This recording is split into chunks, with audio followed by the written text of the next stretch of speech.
Red flag number 2 for the for the monk. monastery is over familiarity, particularly Too when it soon? comes to joking.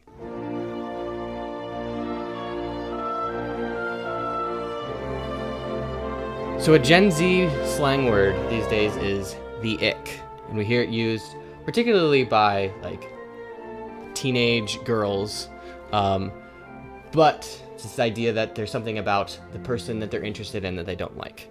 And it goes both ways, right? So the ick. But I also seem to hear more and more these days of, oh, red flag here. Is that a red flag? Is that a green flag? And whether it's dating or marriage or relationships, whatever. And I mean, if you know the comedian Matt Rife, he has like a whole spiel that's just red flags. So red flags applies to more than just dating relationships go. There's red flags in friendship, and there are red flags in religious life. Oh, I imagine, dude. So I imagine. I thought Every vocation has its red flags. absolutely, and some green flags, and some white flags where you just surrender and call it. And some beige flags where you're like, I don't exactly know what's going on here. Yeah, there you go. And then there's some Betsy Ross flags mixed in there, just like, okay, all America, Freedom. let's go, freedom. But So I thought today, yeah, go ahead. Share some red flags from our perspectives about dating red flags, relationship red flags, and religious life, particularly monastic red flags. So we're going to kick it off with maybe some more humorous ones, or ones that may be a little bit more subjective, like what would be a red flag to us? Ones that don't indicate a serious character flaw necessarily. Right, yeah. They're more like I would surface just level. not go there. More like the ick. They're yeah, more exactly. ick level. Okay. It's like, Yeah. And then maybe we'll transition to some that are like a little bit more objective and like get a little bit more serious at that point. But so what's your first like automatic wave red flag for you, or ones that you think? Yeah, go ahead. All right. Out of top 3, number 3 is too many piercings, particularly septum piercings.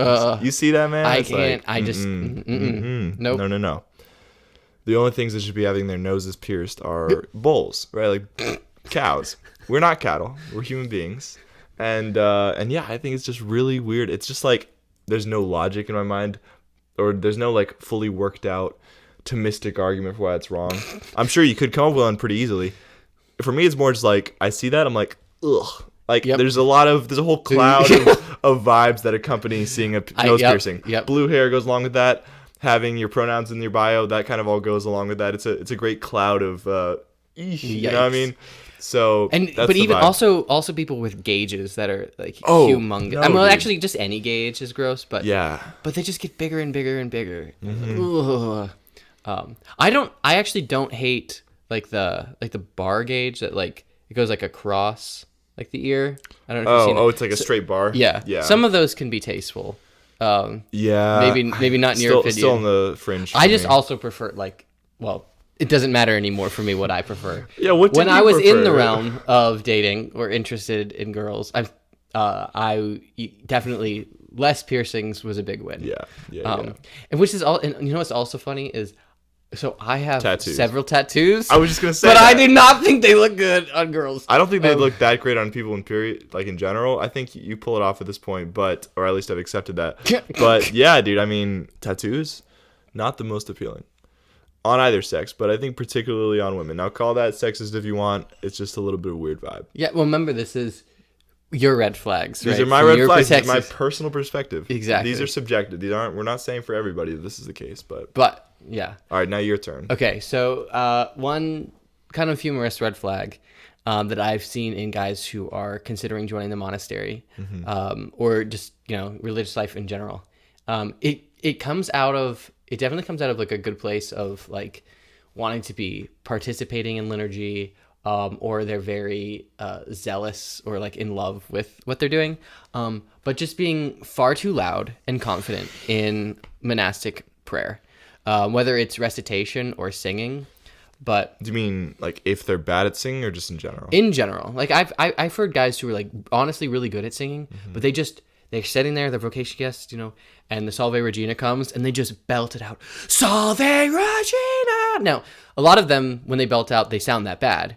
Oh, yeah. Now, some of them, they sound really good, but the whole point of praying in choir is that we pray as one voice.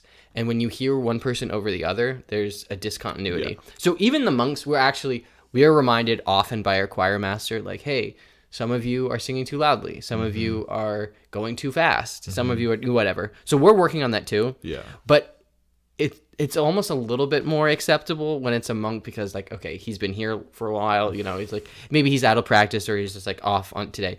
But when it's a guy who's been literally there for like an hour. You're like, who's this guy? Yeah. Yeah, and he's just like, the Lord is my shepherd. There is nothing I shall want. It's like, calm down. Or Chill. They He's not try to your pick, shepherd, bro. They try to pick the pace.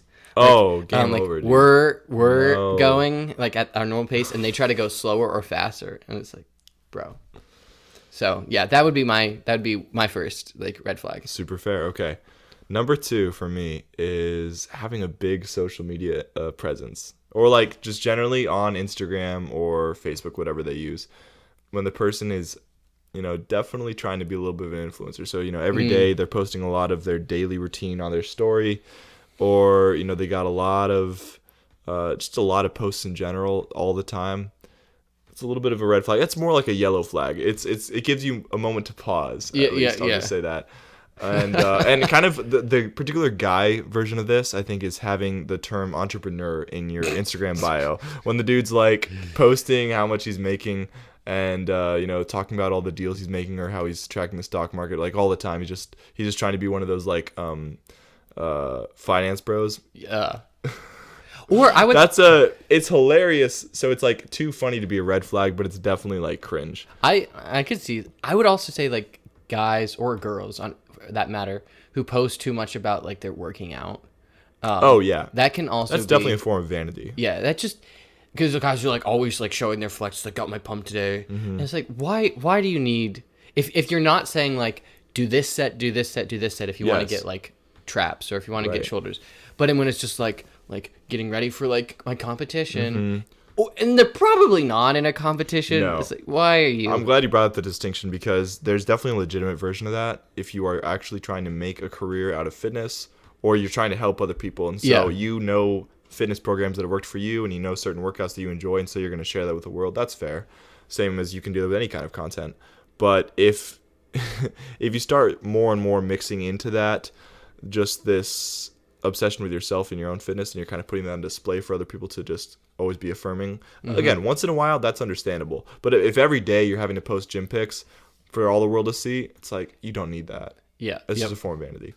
And I think that's a red flag because yeah. if you're looking for someone to have a relationship with, you don't want someone who's obsessed with themselves. Right. Or who's constantly baiting for compliments from other people. Because, you think about it. They can be legitimately, seeking to improve themselves, and they might legitimately want other people to encourage them in that path. That's just part of human nature.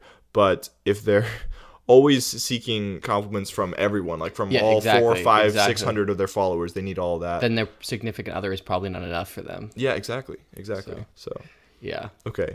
Red flag number 2 for the monk. For the monastery is overfamiliarity, particularly when it comes to joking. I know like several vocation guests who have been who've come like once or twice, and after not long exposure to the community, they're already making jokes about our life and about certain monks. And what's funny is that they actually like some of our monks are just like so obvious and like they fit a stereotype so badly that the visitors can pick up on that really fast. You can make a joke probably after like a 5-minute conversation with this person. Yeah.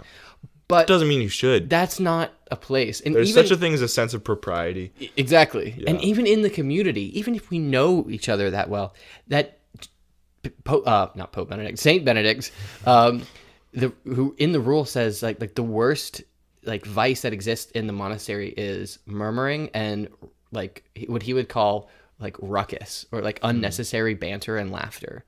And particularly that's caused by like saying things about another member of the community. It fosters contempt for your brothers. And we're supposed to be, and a joke about someone that's true is still maybe made at their expense. And even if they laugh along with it, it still puts like something weird. So the fact that it's something that like the community also needs to work on avoiding, but then like a vocation guest is like, oh, like, well, that's just how brother so and so is. I had a guy who said There's that, no who's way. actually joined the community since, and I think he's like toned down a little bit, but he's like, that's just We can brother only so hope. and so. And it's like, and I kind of just stared at him like, do you even know him? You didn't know brother so-and-so till Yeah. 5 minutes ago, so you should not be He's like, making oh, jokes well, about him. he's just like super, he's so and so. Like, I'm right. Yeah. I was like, I don't really care if you're right. Yeah. But the thing is, some guys in the community, and this is why it's more subjective, because some people might be like, well, that just sounds like a red flag across the board. Some guys in the community actually really like when vocation guests do that, because they're like, oh, they're clearly comfortable. They're not trying to put on airs. They're not trying to be like this perfect guy to prove themselves to the yeah. community. And they clearly are like community oriented, because they're able to like give and take, you know, which if you interpret it that way, I guess maybe there's something positive, but I just find an over familiarity with a community you have done anything with yet, just like It's concerning. a red flag. And it seems to suggest at least a little bit of arrogance. Yeah, because exactly. I know, okay, it's really funny. I mentioned before that where I go to school, or where I went to school, I graduated in May. Where I went to school, all of our classes were done in seminar style. They were done in Socratic method, where we're just having a discussion around a table. And throughout the year, at different points of the year, there would be visitors that would come and they'd check out how classes are for us, especially like seniors in high school who are thinking about coming to TSE. So there would be occasional times where visitors would come sit in class, and that was very common. But there'd be occasional times when the visitor, not having a sense of propriety or having a little bit of arrogance, would chime in during the discussion. If you're a visitor at TSE, I'm just putting this out at a warning in case anyone in our audience is a high schooler who's thinking about going to TSE. If you visit TSE, you're not supposed to talk while you're a visitor. You're supposed to sit in the class, take it in, see what the class is like, but you don't contribute because you haven't read the stuff that the people who are in class have read. And so some of these people, and you can't totally blame them because maybe they just missed the memo, but they would chime in and they'd be like, oh, I think it's this, I think it's that. And that's like, okay, it's just a little bit of ignorance. But what was kind of arrogant one time was, well, I think there have been like maybe brief debates. I thankfully never had that in one of my classes, but what was a little bit arrogant was this one time when not only did a visitor say, oh, I think I have an idea, but he actually entered into a discussion where it was like a point in a certain discussion working through, I think, Augustine's Confessions. That was a portion that was pretty confusing. Yeah. And everyone was kind of at this, had reached this intellectual roadblock, and they were all kind of scratching their heads, like, trying to make sense of what he was saying. And this visitor comes forward, he says, I think I can solve this for all of you guys. And yeah, some junior, senior in high school, and everyone just looked at him like, yeah, dude, you go for it, man. You give it your best shot. And of course he didn't. It was pretty pathetic. But the point is, you have to have a little bit of arrogance, I think, to want to be so overfamiliar or act like, oh, I'm at home here. I know what I'm doing. It's kind of a freshman vibe. It's very much a sign of immaturity. Freshmen do that at college all the time. They show up and they kind of walk around, they own the place. And you're like, buddy, dude, you haven't even had a single round of finals yet. That's another thing. Like, there are several guys who have joined the community, and they rank below me, but it looks like they already expect like that the monastery will do things for them.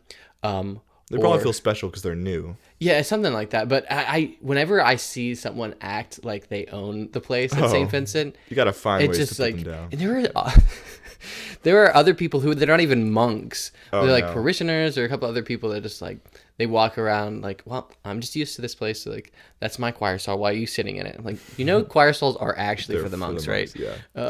So yeah, it's just kind of funny. That's crazy, dude. That's crazy. Okay. So, you got another one? Oh, yeah. So another one for me is, I don't know if this is a minor red flag or if this would actually be a symptom of a serious character flaw. When a person cannot get along with members of their own sex.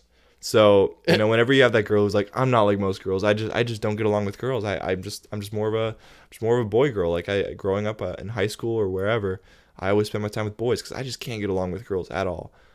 That, to me, normally is accompanied at least by some serious issues or some reasons why the girl doesn't get along with other girls. Doesn't trust other women. She doesn't trust other women. And I don't want to make this a blanket statement because there are times I've never been a girl in high school, but I've heard in high school girls can be pretty competitive and it can be pretty like Mean Girls. aggressive. Yeah, Mean Girls is a real thing. That was a true story. It was entirely based on real events, but just called average high school experience. Yeah, right. But the thing is, so I know that can be hard, and sometimes there are girls who just don't quite fit into the whole hierarchy, and so they might feel a little bit more like outsiders. But oftentimes there will be people who they have a harder time getting along with their fellow girls because maybe they're crushing on those other girls' boyfriends, or they just have like a lot of drama or a lot of gossip or whatever, or they just have trust issues like you mentioned. And then, by the way, I'm talking a lot about girls so far, but it goes the same thing for guys. Yeah. When there's a guy who's like, yeah, I just don't get along with the dudes. I really prefer spending time with girls. I don't even know what level of concerning that is. That's serious red flag. Yeah. Because if I was a girl, I think I would take that as a serious red flag, because number one, it shows that he maybe lacks some level of confidence among other men. Yeah.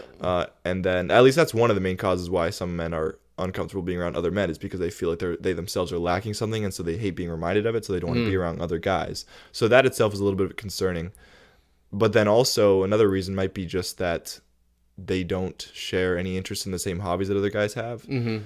And not that all guys should be the same. We should be different, and God has made us all unique, and that's beautiful. But there are certain things that men should universally share. Yeah, I agree. An interest in some level of fitness, an interest in some level of sports, an interest in music and art. Like, these are, like, some people are naturally more inclined to some rather than others, but all of them should have some willingness or some openness to participate in that.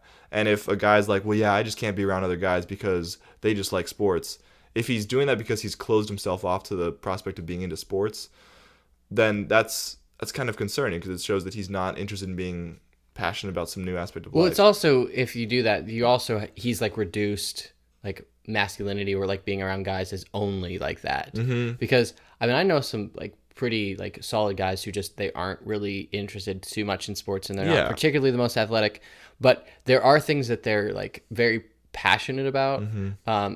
And I don't know, women can be passionate about things too, and yes. But sometimes more than men. But they aren't uncomfortable about the idea. They're like, yeah, like, I don't like sports, but that's like, perfectly fine. I understand why guys do. Versus, I think some guys who are like, I prefer to be around women because not only do I not like sports, I can't stand being around guys who do like sports. Yes.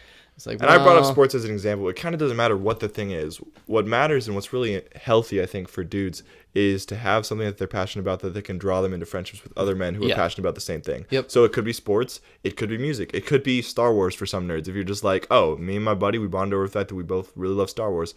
Sure, whatever. Go for that. But what's concerning, I think, is when a guy doesn't have any other male friendships because he isn't passionate enough about anything to have formed those friendships around the thing he's passionate about. So yeah, because from either point, like if you're only surrounding yourself with girls as a dude or with guys as a girl, they're not going to really teach you to be who you are. Mm-hmm. They can like show you some things, remind you of some things. Mm-hmm. And like, when two people get married, the wife is supposed to support the man's masculinity, and he is supposed to support her femininity. Mm-hmm. But they also need to separate at times to be around just women, so that she remembers and realizes, oh, this is like what it really means to be a woman, because a man cannot tell me what it means to be a woman, or teach me or show me. And a woman cannot tell us what it means to be a man. Exactly. Right? We're supposed to draw them out of each other, but I can't like offer it to you. Absolutely. And so yeah, if you can't be stable in that, like if you get in a relationship, then you're probably just going to be like so dependent on that other person to like affirm those places instead of being secure in them yourself. Right. Because you haven't learned how to be yourself around the other people who are of the same sex. Exactly. And just one other quick thing before we move on to the next discussion. I think those kind of situations, whether it's a girl who spends all of her time with guys or a guy who spends all of his time with girls, they lend themselves to messy emotional confusion. Because often it'll happen if a girl hangs out with a lot of dudes and the guys are chill with her hanging out with them, it's often because one or two or most of the guys there have crushes on her or something. Exactly. People don't realize this, that it's a lot rarer than some people think for men and women to have close friendships without at least one of them having some romantic interest. So the girl will be hanging out with all these guys, and maybe she actually only likes she doesn't have any interest in any of them, but maybe all of them have interest in her, and that's why they're chill or hanging out with them. Man, you can hang out anytime. You're one of the bros. Exactly. Either that or none of them find her attractive, which is a little bit rough. Matt Rife also jokes Yeah, about that. he You heard does. that, like, Yeah. no, it's possible you girls to have some friends or some guys who really just want to be friends with you, but it means you're ugly. No, not necessarily saying that's true. No. But then on the flip That's the whole side, comedy part when of it. there's guys, exactly, we're quoting comedian. This is not our opinion. But then if there's a guy who only hangs out with girls, some of them might be interested in him, and if he is not mutually interested, then there's just going to be confusion. There's going to be some weird situationship and drama, and why go into that when you can just spare yourself by spending a little more time with Yeah. your own sex? And it's not to say that you can't try to have friendships with the opposite sex. No, and those are very good. Have good ones. Exactly. But they were You always should. surrounded by. It was a mix of people. It should be in the context of kind of being in a group. Yeah, exactly. Otherwise, just expect there could be some drama. It could be weird. Yeah, it could be weird, and some confusion could enter in. So, Francisco, what is your third monastic red flag? Okay, so third one. This is particular to Saint Vincent because other monasteries might not suffer from this problem. I don't think it's a problem, but people have. There's other members in the community also don't like it. It's our food. So our food. Your great cross isn't to bear. Always knocked out of the park. Sometimes it's like just it's bad sometimes.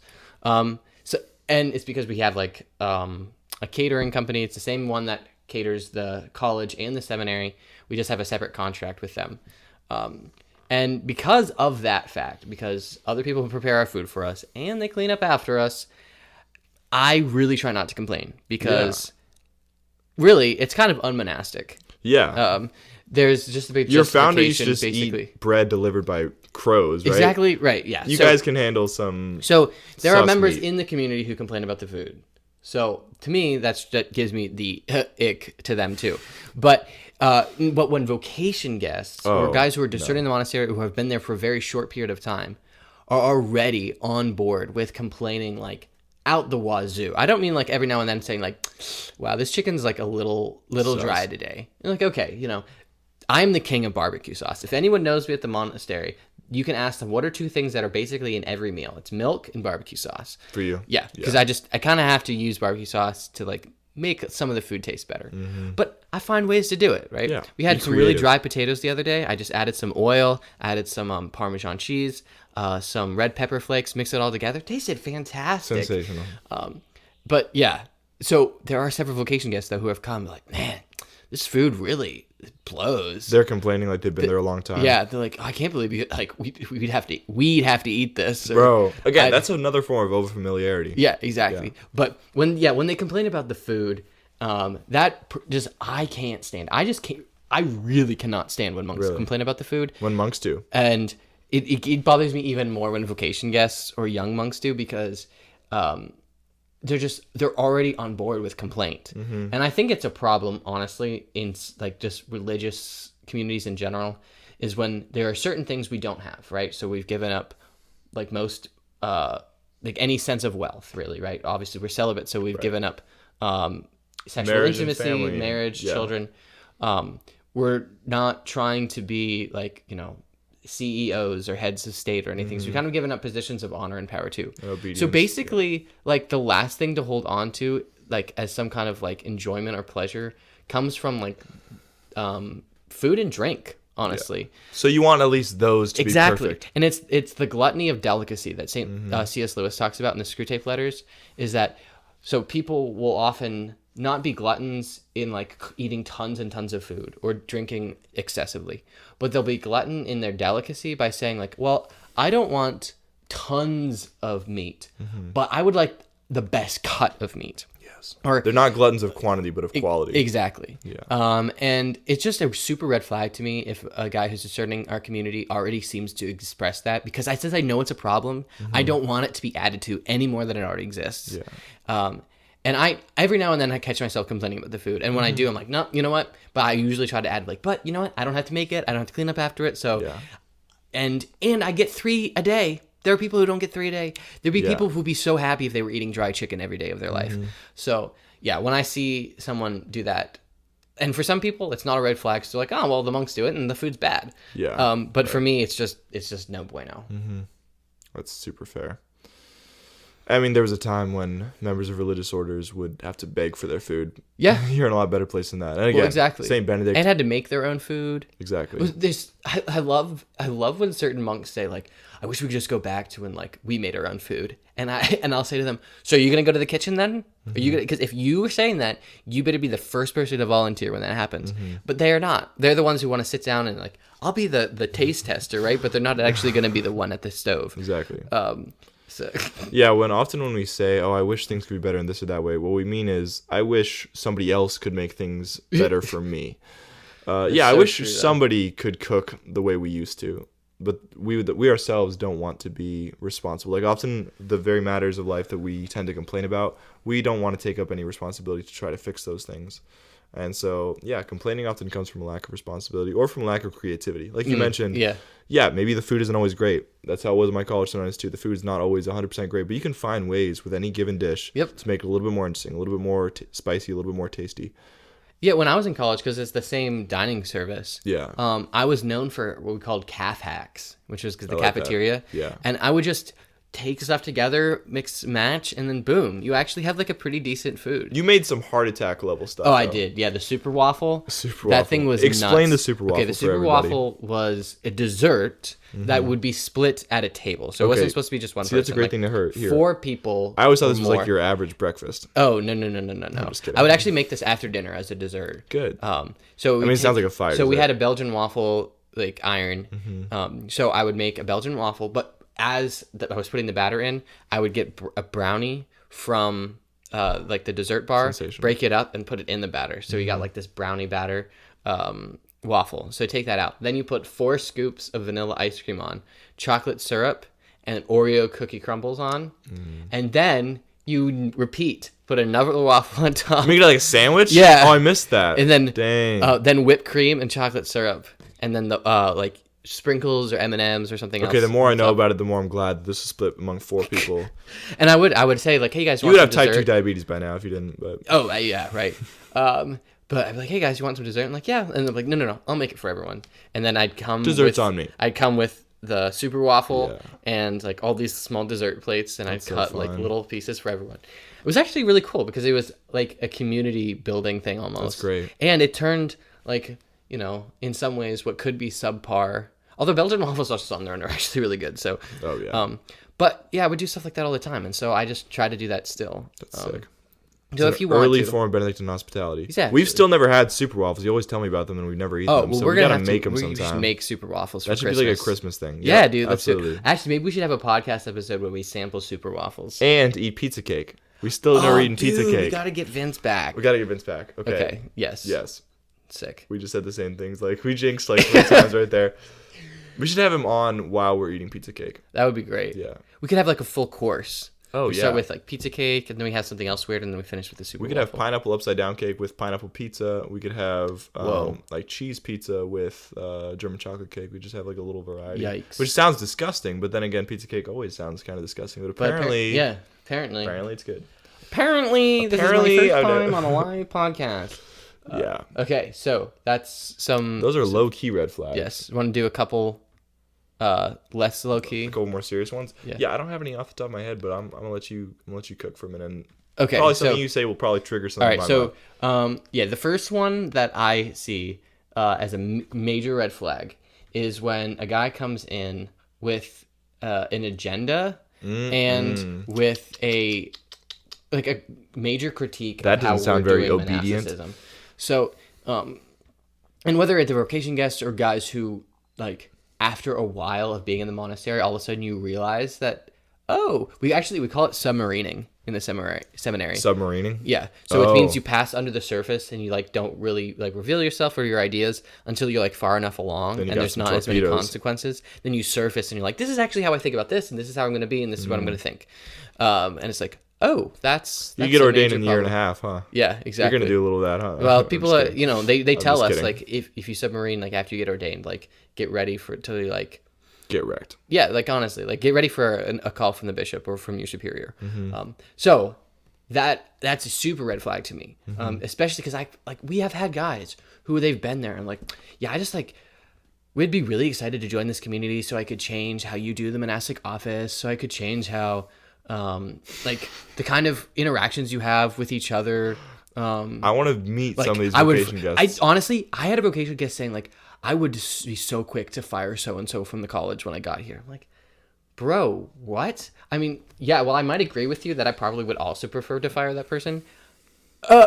You're not even. You're not in a position. And then they'll say, I've had guys who have said like, yeah, honestly, like when I'm a junior and I'm working in blah blah blah blah, and I'm like really gonna bring some changes to that department. So first of all, he's assuming acceptance in the community. Oh, yeah. He's assuming acceptance into profession, and he's assuming position. And the power he'd have, it's just like blows my mind. Well, not only is that arrogance, but it's also ignorance, because exactly. it's ignorance of how actually many stages there are to get into the position where you're a well-established monk. Yeah. I remember one time when I went on a vocation trip with you guys, we went to Rome. Yep. One of the people on the trip, I remember, referred to Benedictines in the first person plural. He said, "We Benedictines." Now he was a vocation visitor, right? So he was discerning the Benedictines. Didn't join. But he said, "We Benedictines do this. We Benedictines do that." And I was in the back seat of the van at the time, listening to this guy just yap about what we Benedictines do. And I was thinking, did I miss something? Like, you're not wearing a habit. You're not a monk. I'm pretty sure you're not a Benedictine. So why the heck are you saying we Benedictines do this and that? And I think that's probably in line with what you're talking about. Yeah, like this, exactly. This overconfidence that comes from thinking, yeah, I'm basically accepted. I'm basically a member. Yep. Yeah, and then taking for granted that it'd be that easy to even become one. So there's that, and then they assuming that like they'd have authority and power to change things, or that there are things that, oh, once I join, like things will be good and better because we'll see it's changing. And it's I am the hope of this monastery. Exactly. I will be the Messiah, the Savior. There has been stories of guys who have actually said that. Messiah syndrome? Yeah, 100%. Absolutely. So, I could imagine huge red flag. Well, what's hard is it might come from a good place. They usually don't get accepted in. It can come from a good place, right? Because St. Francis of Assisi was told by our Lord, "I need you to save my church." Yeah. And so what he did, he went out and founded a religious order that radically reformed things. So the thing is, everybody wants to be the saint of their own times, and that's good. That comes from a good place. But sometimes we can get a little bit narcissistic about that and think that, oh, the way in which I'm going to be the saint of my time is I'm going to go out and nobly reform everything. I'm the most qualified. Out of all of God's people, I'm the most qualified to reform all these institutions that are corrupt. And again, while it can come from a good place, it can also be supplemented by the devil's own temptations to pride. And especially, like, I mean, I will admit, when I was a novice, there would be certain things like, man, I want this to change. I want that to change. Yeah, sure. And my novice master would remind me, he'd be like, just wait till you've been here for 10 years. And novices will be looking at you saying, man, I wish he would change about something like this or that. So just so you know, like, that's just a pattern. So yes, it's good to desire change if it's for the right reason. But to be upset or to just assume that you're the answer is crazy. Yeah. So and I imagine there's some level of humility that naturally enters in the longer you're exactly. there, where you realize probably even some policies or ways of doing things that when you first got there, you're like, I don't understand why this is the case. I'm going to change it when I get older. The longer you're there, even if you might not fully agree with it, you might be like, you know what, I kind of see why they do things the way they do. Yep. It makes more sense than when I was a young firebrand novice. Exactly. And you can only see that by being there for a longer amount of time. Yeah. So what about you though? I think one, and I guess I don't have like a very specific definition of this, but just when somebody takes themselves too seriously. I think you know what I'm talking about. Okay. There's a lot of different forms of it, but when people kind of just think that they're all that. So when they think they're very unique, when they think they're very, I think kind of similar to what you're describing with the monastery, where these people that you're talking about, vocation guests or whatever, or new monks, they're kind of taking themselves seriously enough that they think they're going to be the ones to reform everything, and they're going to be the solution. There are people that kind of just live their whole life that, whether they're religious or just whether they're just lay people, where they can kind of approach life as, well, my way is best. And the way I do things is objectively and universally the best way of doing things. And no one should ever dare laugh at me. No one should ever dare think what I have to say is funny or less than all that, because in fact I'm correct about everything. And we all want to be right. And so some amount of this is very natural, but I think it's kind of a red flag, not just for relationships, but just for a person's character when they have this over sense of their own importance, Yeah. Actually, my human formator, Father Ed, he's also the rector of the seminary. he reminded me recently. He's like, yeah, you might think that like your ideas are really important, but guess what? After you die, about 3 years later, no one's gonna remember any of your ideas. Like pretty much no one will care. So you should spend a lot more of your life laughing at yourself and recognizing, exactly. yeah, I'm an idiot. Like I'm such an idiot sometimes, and even the good ideas I have, in the end, people aren't necessarily going to take them that seriously, and that's okay. It's good to recognize how small we are, and I don't think that's neglecting to recognize that we are good. Of course, we're made in the image and likeness of God. And so there's a certain grandeur and a certain magnanimity that we have to have in our lives. That's obviously very virtuous. But when it goes so far that we think we should never be able to laugh at ourselves and not take our own lives too seriously, that's when it can border on pride. And from a relationship standpoint, there's like a barrier to, like, I don't know, some level of intimacy or vulnerability or openness with the person you're interested in or you're with, because, well, if I'm always right, you can't question me. And if you do, then you're saying something about me. Exactly. And then, there's also probably some insecurity involved in Sure. there, which, having insecurities in themselves are not, like, wrong, right? I wouldn't say insecurities necessarily are red flags.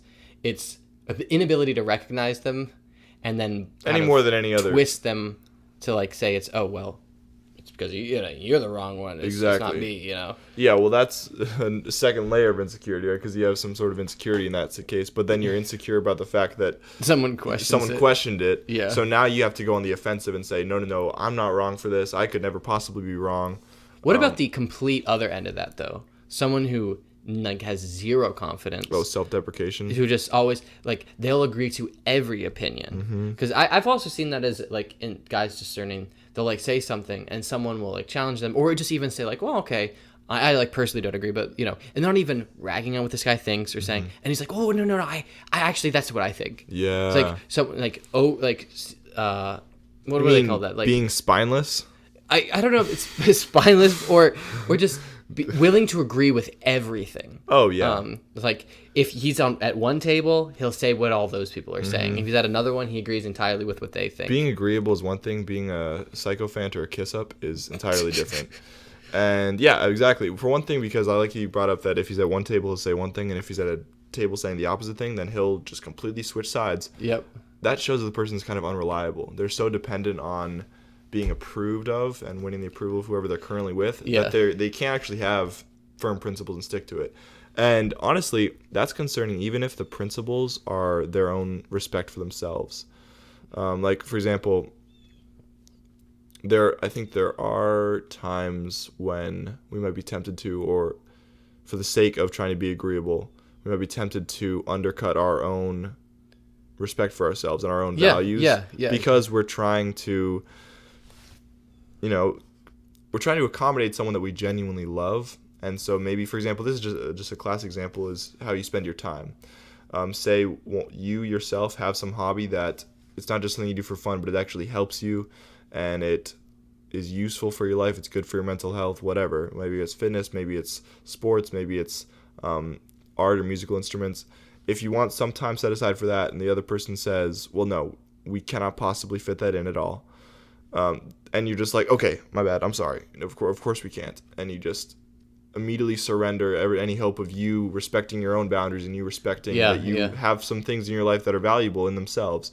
If you have so little self-respect that you immediately surrender to whatever the other person wants just to be agreeable, then that's kind of concerning because it shows in some way that, I guess through formed habit, maybe, you don't think that your own time is valuable enough, or you don't think that your own values are worthwhile. Well, what matters to you really doesn't matter that much. It only matters, like, if there's a time to squeeze it in. And especially so, like, from a relationship standpoint, just curious if you've ever struggled, like, with one side or the other of that yourself, or if, like, you've been around someone who's been one side or the other and had, like, or just, like, friendships that and, like, their romantic relationships or whatever, how that affects it. Because I could see like those two, like, extremes being kind of the people that, like, come together. So you have this person who's, like, my way of the highway,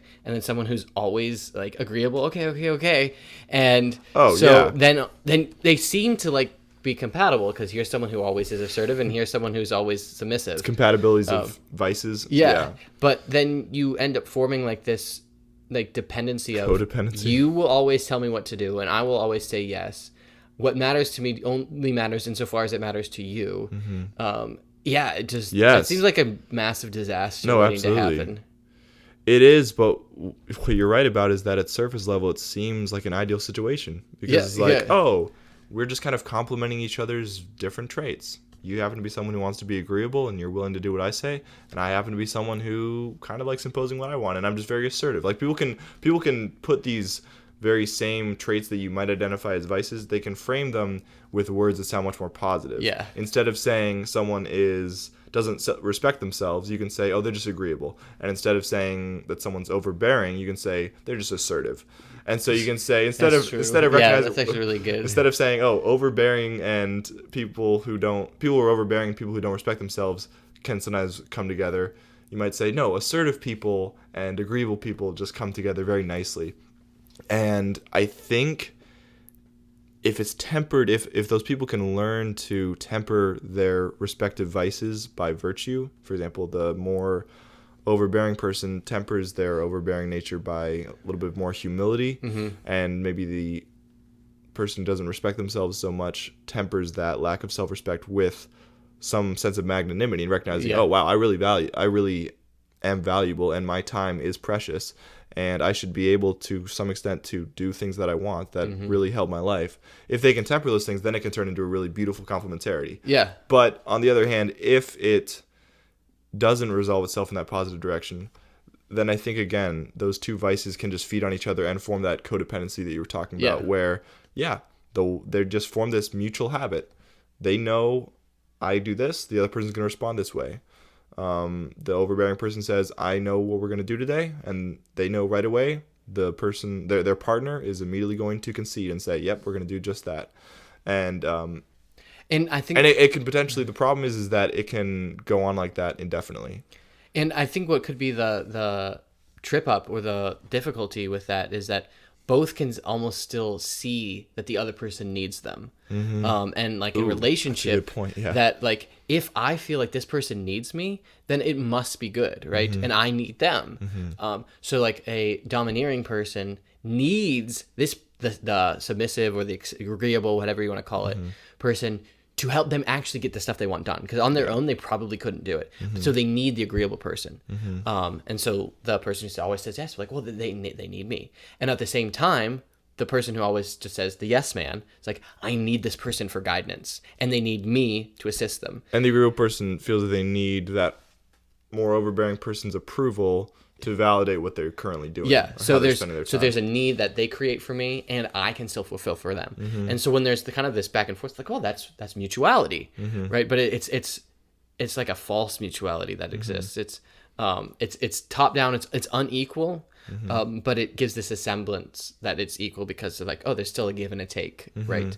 And again, though, in a positive light, I think both those vices, even though they do feed on each other, they can be turned into a good complementarity if they're both ordered back towards virtue. But the problem is that takes some work. Yeah. And in the meantime, it's going to involve some bending the stick the other way. Like you've probably heard of, I don't know if it was St. Augustine or who first proposed this visual metaphor that if you have a piece of wood that's warped, it's warped a direction, say it's kind of curved in this direction, then to get it to be actually flat and straight and good, then you're going to have to basically bend it the opposite way because it's so warped this way that to get it to be in a good middle position, you're going to have to work in the opposite direction, which Aristotle actually talks about that when he's talking about virtue and vice in the Ethics, where he says, again, a virtue is a mean between two extremes. And if you're on one end, you almost have to act the other. Exactly. So if courage is the mean between cowardice and recklessness, then if you're a coward, you need to strive for a while to be reckless. You need to do all the things that to you seem reckless in order to actually reach the middle of being courageous. And if you're reckless, you need to do things that seem a little cowardly, and then you'll actually be courageous. So if you're an overbearing person, then you need to do things that seem downright like they lack self-respect. You need to do things that seem like, wow, I'm just not valuing my own time the way I want to. This seems like I'm undercutting myself. in order to get more towards being in a balanced way where you really respect yourself, but also your partner. And on the flip side, if you're someone who is just a yes man and you're always submitting whatever you want to the other person, then you need to go to the extreme of seeming to be overbearing. Like, You need and to a do little things selfish. you need to do things that to you seem selfish in order to become more balanced.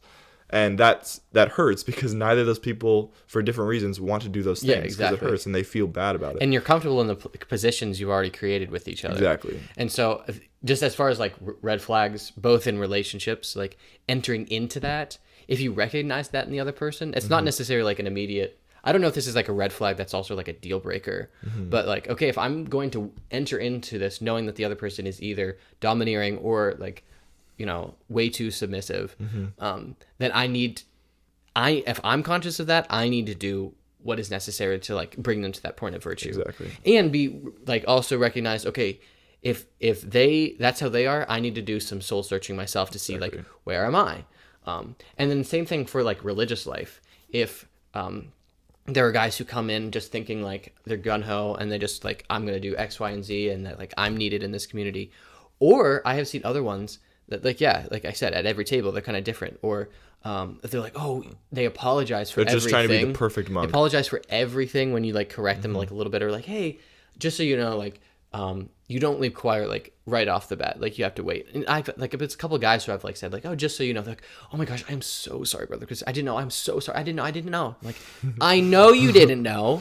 That's why I'm saying I'm not hitting you. I'm not whipping you, dude. Exactly. It's just a little mistake. You can work on it. Yeah. And then that I'd be almost afraid for them to enter the community in that state, because that means any monk that tells them anything, they're immediately going to do it. And not every monk is like has the authority, and no monk has the authority of the abbot except for the abbot and the prior, pretty much, who he like cedes some of his like, you know, obedient authority to. So well, they could wind up as a dog chasing cars, where Exactly. there's a car that goes this way and the dog runs that way, and then suddenly a car comes this way and the dog chases that way. Like, one monk says, oh, you need to do this a little bit differently. And he says, oh, okay, my bad. I'm sorry, I didn't know. Starts adjusting his lifestyle in that way. And then another monk tells him the exact opposite thing. And he says, oh, well, I guess I got to do that. And before long, he has no sense of, he's not anchored. Yeah. He has no sense of principle because he's just kind of trying to be a yes man for whatever and that's message he gets. one of the monks when I first entered the community told me that. He said, you have one novice master. He said, there's going to be a lot of people here, especially since you're the only novices here, who are going to act like that they're your novice masters. They're going to say, Francisco, you need to do this, or remember, you need to be doing that. And he said, unless it comes from Father Joe, you can ignore them all. Wow. Because he is your only novice master. Now, He's your spiritual father. Anything he says, though, you better freaking do. That's really good. Because everyone will try to form you into the monk that they are, and only the novice master is given the special grace to form you into the monk that you're supposed to be. And that, I think, in relationships, you know, in that regard, is whoever you're potentially pursuing marriage with, God has designed that like you're the person specifically who is supposed to bring them to that place of virtue. And so with that high task, then you can't just sit there and just let them do things. And you can't just overbear them when they're not doing what you want them to do. Right. You need to invite them into the virtue. Hopefully, you're a virtuous person yourself, but then also ask them like, hey, where are places I'm like slipping up? What are the red flags you see in me? And if they're nitpicky red flags, then you need to recognize that they're being nitpicky. But if they're justified, then you also need to respond in kind. Yeah. Yeah, it's a really good point. And I'm glad you mentioned that if you're pursuing a relationship with someone or you're discerning marriage with them, then you got to recognize you might be the person that God is putting into their life to help them grow in some virtue, or vice versa. They might be the person that God has designed to help you grow in virtue.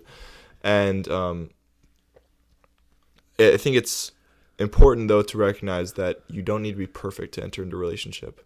Or to religious life. Or into religious life, yeah, certainly. I know less about that, but I know that's true, too, because you entered. Yeah. And I'm just kidding. Sorry.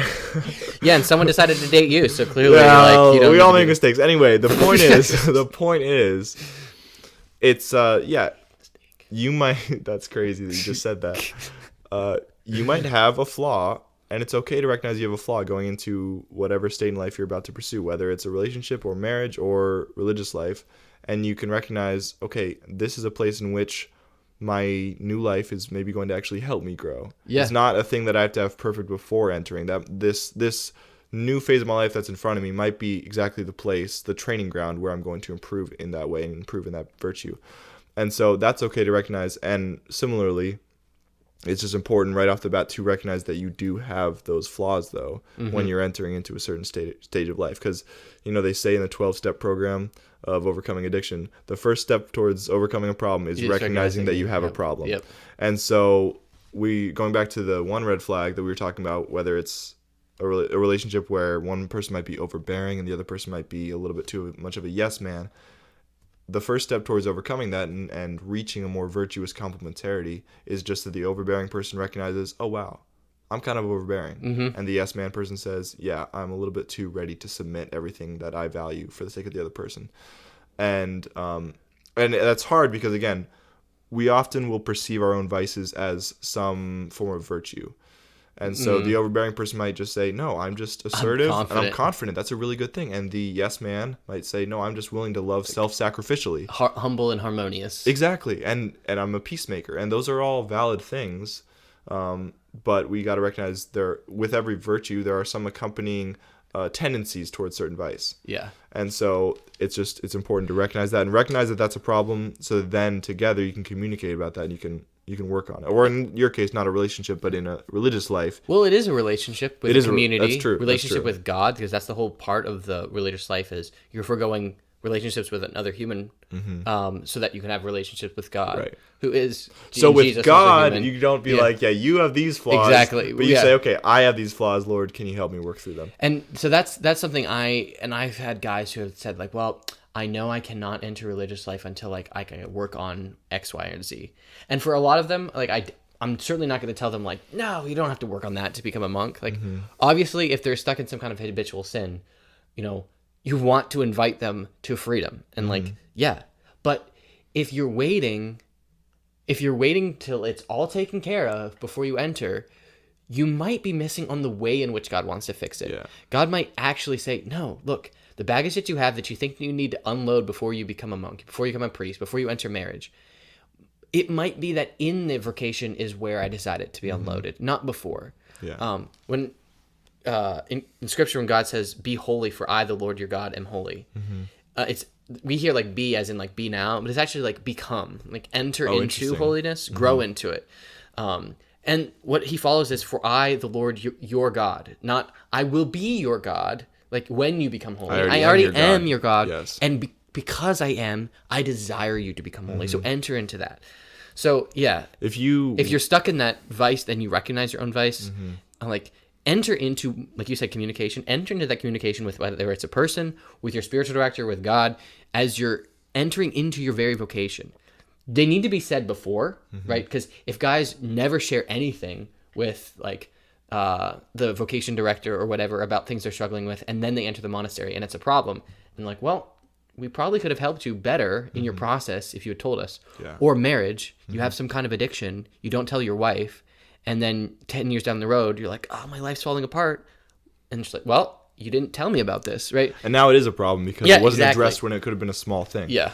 Exactly.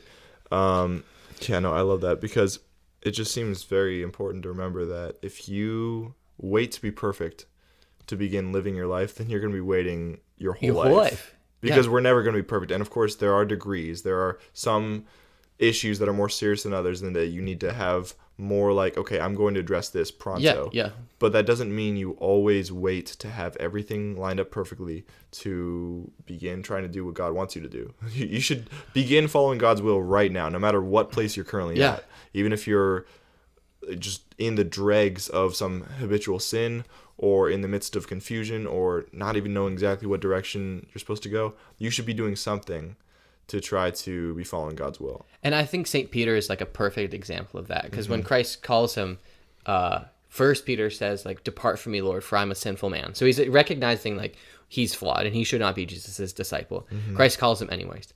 And then after 3 years of being with Jesus, he denies him. Yeah. At his most crucial hour of need. And yet, after all of that, Christ invites him still into that same vocation that he called him to by asking Peter to reaffirm his love. Yeah.